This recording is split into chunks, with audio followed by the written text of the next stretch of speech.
Now, continuing where we left off at the end of the first day of battle, the Battle of Shiloh, what happened was that night, the Union had been beaten to a pulp. Grant was not sure what he wanted to do.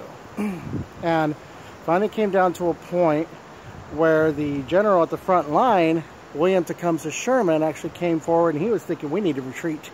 We cannot do this anymore. My men are at the end of their limits here.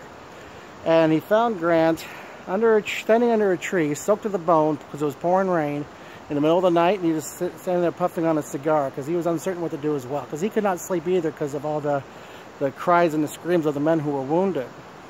And as Sherman was walking up to Grant, he had a feeling that he should not touch the subject of retreat. He had a feeling he should really leave it alone.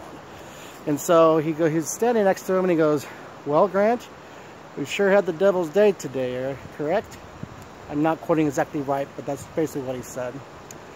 And to which Grant simply said, "Yes." And after that he said, "We'll beat him tomorrow. We'll look him tomorrow, though."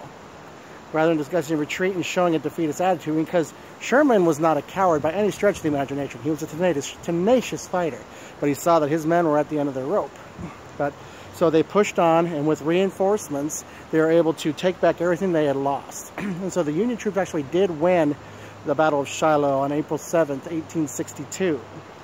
It was at tremendous cost. Total casualties came around 24,000 men. And this being the first major engagement of the war, that horrified the nation. The thought of such amazing amount of bloodshed during that battle. It was quickly word got out that everyone's thinking that Grant's going to be responsible for the death of all the young men in the nation. And Halleck, remember our old buddy Halleck? He didn't like Grant in the first place, largely because Grant, he did what needed to be done, but he wasn't a yes man. He didn't just obey all the time on everything. He did what needed to be done. But Halleck had been looking for a reason to get rid of Grant for a while at this point. In fact, he went so far as to write the general in charge of the entire army, who was George McClellan, saying, basically, this guy won't obey, he won't listen, he won't do as I tell him to, we need to get rid of him. And McClellan, from a distance, just said, well, if that's what you feel needs to be done, go ahead and sack him if you need to.